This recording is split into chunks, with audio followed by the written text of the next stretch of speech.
and welcome. It's Tuesday, October 21st here in Korea. Live from Seoul, I'm Laah Hyun-kyung. And the stories we are following at this hour. Pro-democracy activists and Hong Kong government officials are scheduled to hold long-awaited talks, but the prospects for a breakthrough appear slim.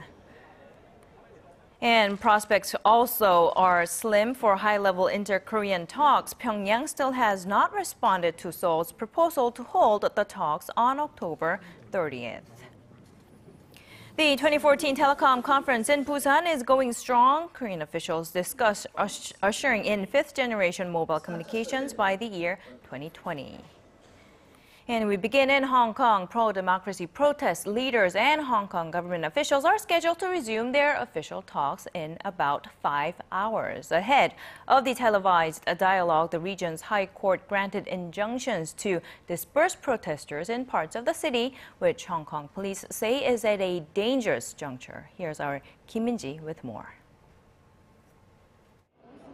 Hong Kong police say the prospect for further clashes is growing in the Mong Kok district as pro-democracy protesters refuse to heed court injunctions to clear parts of the city. The situation in Mong Kok is spinning out of control and on the verge of turning into a riot. I appeal to the protesters in the unlawful assembly, especially to students, for the sake of your personal safety and public order, stay away from the dangerous areas in Mong Kok. The temporary orders by the territory's high court affects roads in the districts of Mong Kok and Admiralty. The injunctions were granted Monday to local taxi associations, a bus company, and later to an investment company. All argued the demonstrations had lasted too long and were proving to be a public nuisance. Student leaders left it up to the individual to decide whether to stay or leave. Although crowds have thinned, tensions soared over the weekend after Hong Kong's Beijing-backed leader C.Y. Leung accused the movement of containing, quote, external forces. Meanwhile, long-awaited televised talks between student leaders and government officials are set to begin at 6 p.m. local time Tuesday. However, expectations are low for a breakthrough. Earlier, Leung told foreign media that universal suffrage was unacceptable, in part because it risked populism driven by the voices of the poor and the working class. The embattled leader also warned protesters not to test China's patience, adding that Hong Kong was lucky that Beijing had not yet intervened in the standoff. Kim Min-ji, ARIRANG News. Nigeria has been declared Ebola-free by the World Health Organization, while its fellow West African nations are still struggling to stop the spread of the deadly virus. Over in the U.S., though, dozens of people on the watch list have been cleared of infection. Our Connie Lee has the details. Key supplies have been sent to West Africa in the fight against Ebola. Ghana's President John Mahama told the BBC that fresh resources have begun to arrive in Guinea, Sierra Leone, and Liberia, the three worst-hit West African countries. According to Mahama, the list of resources includes emergency food from the UN's World Food Program and more protective clothing. Supplies such as body bags, goggles, and face masks have been in short supply in these countries. This comes as the World Health Organization declared that Nigeria is one more country that is now officially Ebola-free. Nigeria is now free of Ebola virus transmission.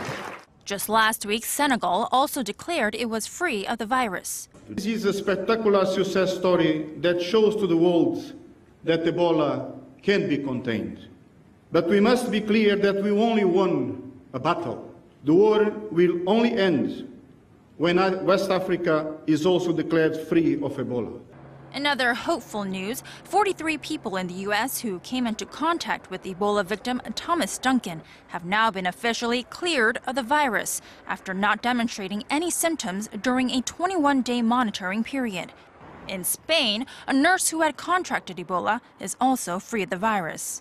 But apart from the good news, more than 4,500 people have already died from Ebola, and the virus is still rampant in parts of West Africa.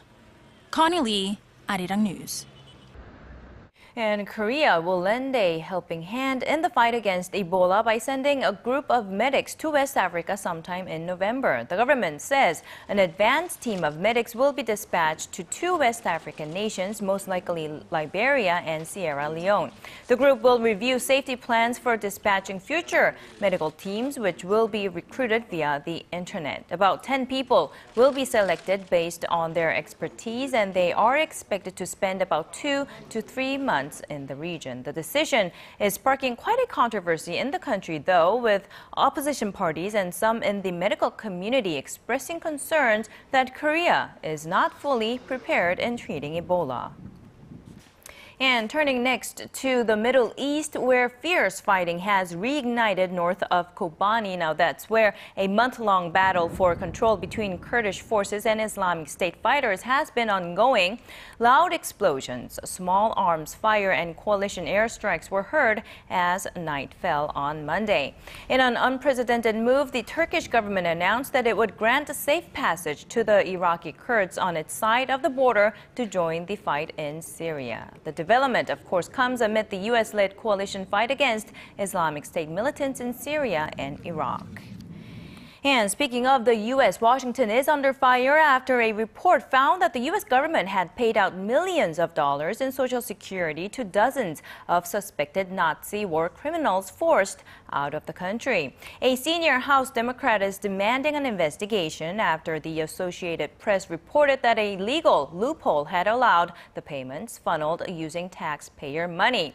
The U.S. Justice Department said benefits were paid to those who had first renounced their U.S. citizenship and left voluntarily. For 9 days, North Korea has kept mum on whether it would participate in high-level inter-Korean talks slated for next week. Instead, it says it will have no choice but to retaliate if South Korea keeps on provoking the regime. Kwon So-ah reports. Still no word from Pyongyang. While South Korea awaits a positive response to its proposal to hold high-level political talks next Thursday, the only uttering out of Pyongyang was a warning on Monday that it would retaliate if Seoul continues with what it calls provocations. North Korea was referring to an incident on Sunday when the two Koreas traded fire after 10 North Korean soldiers were seen approaching the military demarcation line near the border city of Paju. The North also stressed it would maintain its patrols along the border in the future. Heightened military tensions have cast a dark cloud over prospects the talks will go ahead as planned. Experts believe North Korea's hostile behavior following a recent visit by a high-level North Korean delegation is a calculated move. They say the regime wants to put itself in a better position for talks. Pyongyang is expected to ask the South to lift sanctions, provide economic support, and take steps to stop South Korean activists from flying anti-Pyongyang leaflets across the border. Sunday's shootout came a little over a week after North Korea fired at balloons carrying the leaflets. Tensions are likely to spike even more later this week as the activists say they plan to fly more balloons across the border. Kwon So-ah, ARIRANG News. North Korean affairs are expected to top the agenda when President Park Geunhye meets with a former top Chinese diplomat in about an hour. Kang Ja-shan, a former state councilor, is on a 5-day visit to Seoul to attend a Korea-China Leaders Forum. Now, this is not the first time the two are meeting. President Park met him on several occasions before becoming president to discuss issues mainly related to Pyongyang's nuclear program. Tang dealt with Korea-China affairs while serving in top posts in China's foreign ministry through the year 2008. He's also known to have played a crucial role when South Korea and China established diplomatic relations back in 1992. Now, representatives from Korea's ruling party and opposition parties met this Tuesday for discussions on 3 bills related to April's ferry disaster. Saenuri Party floor leader Lee Wan-gu met with his New Politics Alliance for Democracy counterpart Woo Yoon-gun, and the two discussed the details of a pending Seoul ferry bill emphasizing that it should be passed by the end of the month. In an attempt to prevent accidents like April's ferry sinking from happening again, the three bills aim to end corruption between companies and government officials. Now, the two parties have launched a special task force that is working on the three bills, which they aim to pass at an upcoming parliamentary session slated for next Friday. In the year 2012, where Korea was at its record high. All of the day's important events close to home and around the world. Join Laah Hyun-kyung live from Seoul. Shopping market thinks the true meaning of creation shines through. The ICT Olympics, or the 2014 International Telecommunication Union Conference, is very much underway in Korea's largest port city of Busan. And as our Song Ji-sun reports, IT and mobile experts are discussing ways to make the next generation of mobile communications technology a reality.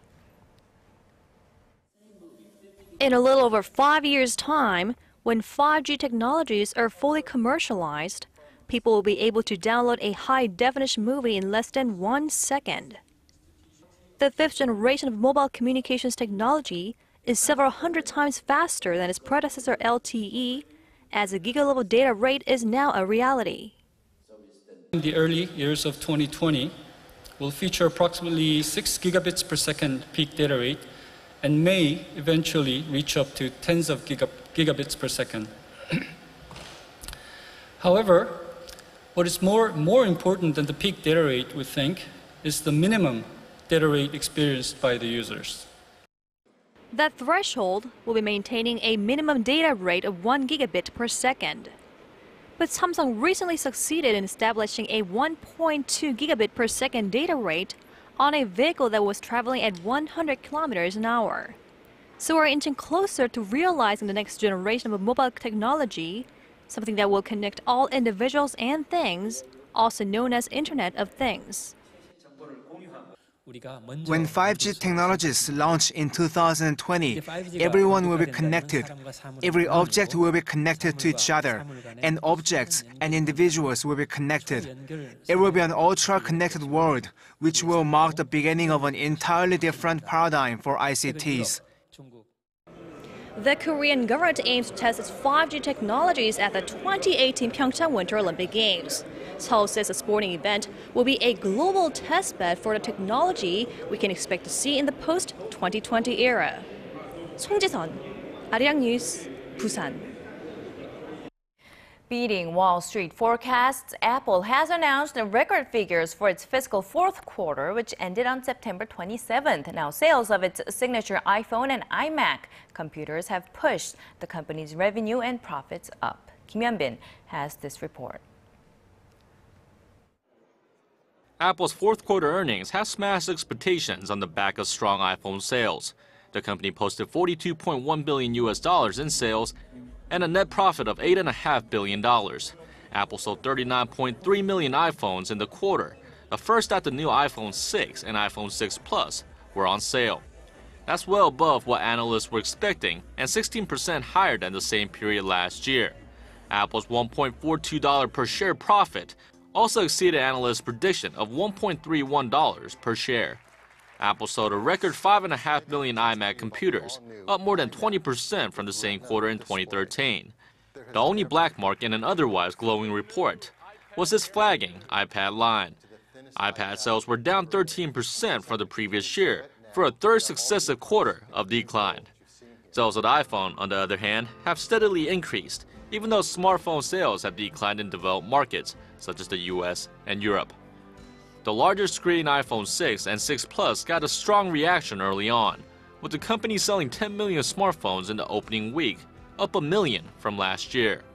Apple is expected to see a big jump in sales in the near future, as it teamed up with China Mobile last year, the largest carrier in the world, gaining access to around 800 million more subscribers.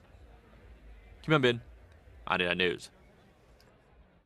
A tiny Korean company with only 3 workers has developed a technology that the world's leading space agency wants to take off their hands. Our Shin Se-min has the next story. A small company of 3 has the technology that NASA wants. Kwang Technomagnet, based in Gyeonggi-do Province, has recently completed work on the world's first permanent magnet controlling technique. The technique creates a strong magnet that draws objects weighing dozens of tons within just 0.3 seconds using only 10 amps. This is an original green technology that will help fuse dozens of tons of objects without the help of a current in less than a second. The company has already acquired 13 patents for the technique, and a global patent is pending. By adopting the technique, NASA thinks its astronauts will no longer have to dock a spacecraft manually, but will be able to do it automatically. The technique is also expected to solve the issue of bolt damage, with magnetic force diminishing the risk of explosion, and the Korean firm and NASA will soon conduct a verification test. The company was able to export the technique thanks to support from Gyeonggi-do Province through a program of the University of Texas. We educate domestic companies in collaboration with companies outside of Korea and eventually help the domestic companies enter the global market. 15 domestic SMEs have been selected for the program sponsored by Gyeonggi-do Province and the University of Texas, which has a budget of $1.4 million. The program has supported 81 companies over the past 6 years, generating over $41 million. Shin Se-min, ARIRANG News. Having a cup of coffee after a meal is almost a ritual now in Korea. That said, the nation's coffee imports are forecast to hit a record high this year. Data released by the Korea Customs Service shows Korea's inbound shipments of coffee during the first 9 months of the year amounted to 99,000 tons, up 19% from a year earlier. Now, that figure already surpassed the previous record for annual coffee imports set in 2011. Most coffee was imported from Vietnam, followed by Brazil, Colombia, and Honduras. Analysts say the growth is being driven by stronger consumer demand and a sharp increase in the number of coffee shops nationwide. The World Health Organization is warning that the number of cancer cases is growing at an alarming rate globally and that urgent action is needed to prevent a crisis. The agency says healthy behaviors could prevent a lot of cancer deaths each year, so it's released a list of guidelines. Our Connie Kim reports. The World Health Organization has rolled out a dozen health tips to help reduce the risk of cancer by half. Experts at the WHO's International Agency for Research on Cancer say the recommendations allow people to change their behavior on an individual level. At the top of the list, do not smoke, do not use any form of tobacco, have a smoke-free home and workplace. Smoking is a main culprit that kills 6 million people annually and an additional 600,000 from secondhand smoke. The harmful habit is also blamed as the biggest cause of premature death from chronic conditions such as heart disease, stroke, and high blood pressure. New tips on the list urge people to look for potential exposure to radiation at home and to actively reduce high radon levels. Bowel, breast, and cervical cancer screening tests were also suggested. For females in particular, it recommended breastfeeding, limiting the use of hormone replacement therapy, and HPV vaccinations for girls. The 12-point code also stressed the importance of avoiding alcohol, excessive sun exposure, and maintaining a healthy diet. The WHO's Specialized Cancer Agency says it hopes the new code will help individuals to take concrete action for themselves, friends and family in order to significantly cut down the risks of developing cancer. Connie Kim, ARIRANG News.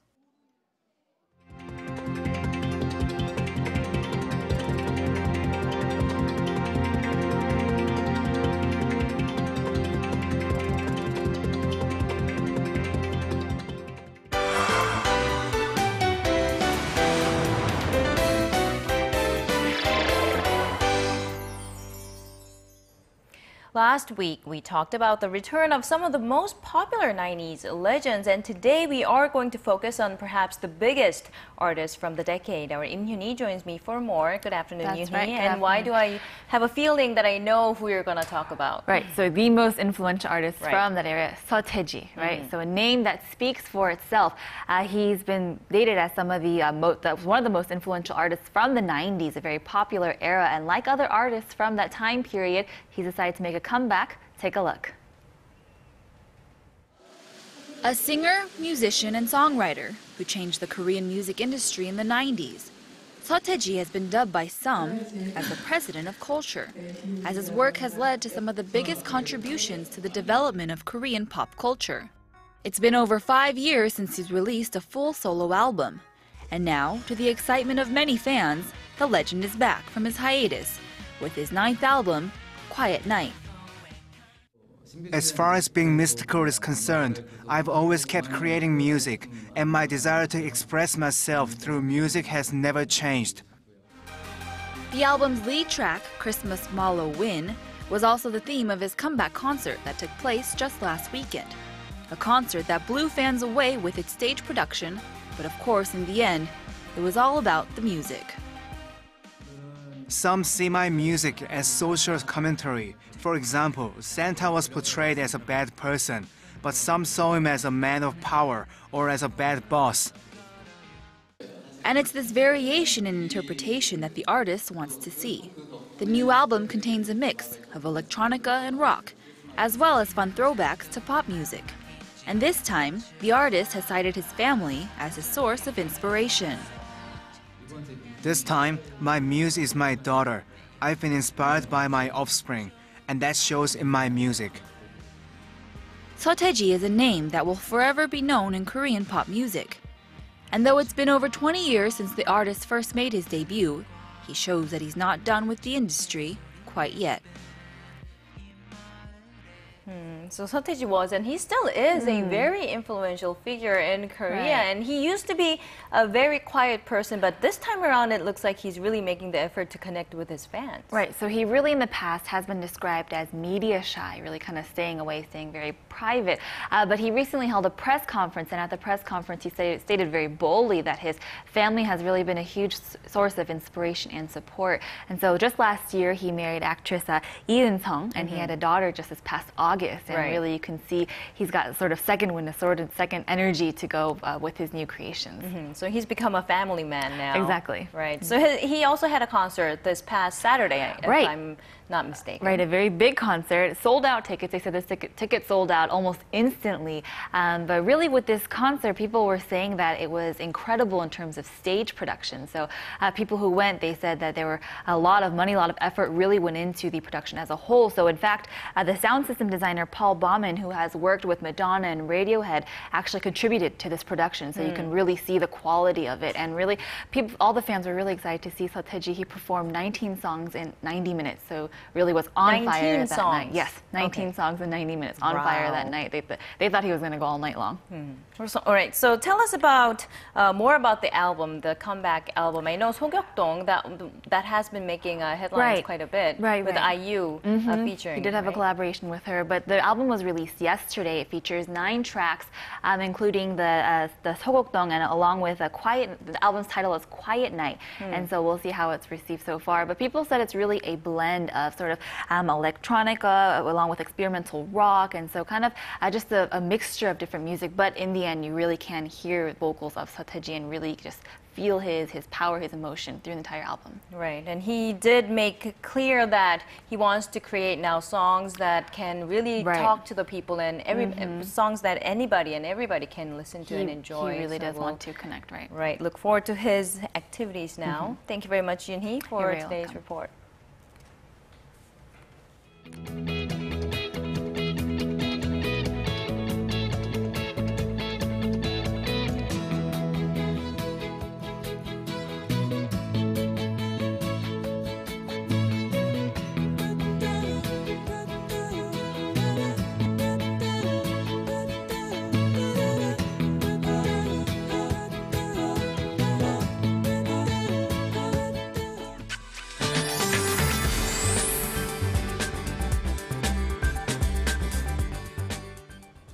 The regional torrential rain continues here in Korea. I'm Michelle Park here with the latest weather update. The rain has gotten heavier today compared to yesterday, along with some strong winds blowing all across the nation. And this continues on with rain has brought down our highs once more as well. Now, along with this rain, the strong wind advisory have been issued in the west and east coastal regions of the peninsula. And looking at the movements of the clouds, The rain clouds will be clearing out later this evening in Seoul and other upper regions, while the other midlands can expect rain until tomorrow morning. The estimated amount of rain in Chungcheong-do and Gyeongsang-do provinces will be up to 120 millimeters, while between 40 and 100 are expected in the remaining regions down south and in the mountainous regions of Gangwon-do province. Now going over to our temperature readings for today. Seoul will peak at 16 this afternoon. Meanwhile, the southern cities such as Gwangju and Busan will reach up to 23 and 22 degrees. And moving over to other regions, Jeju Island peaks to 25, while Dokdo is at 14, while Mankyung lowers and hits 12 degrees. Well, that's all for now. I'm Michelle Park, and have a wonderful day.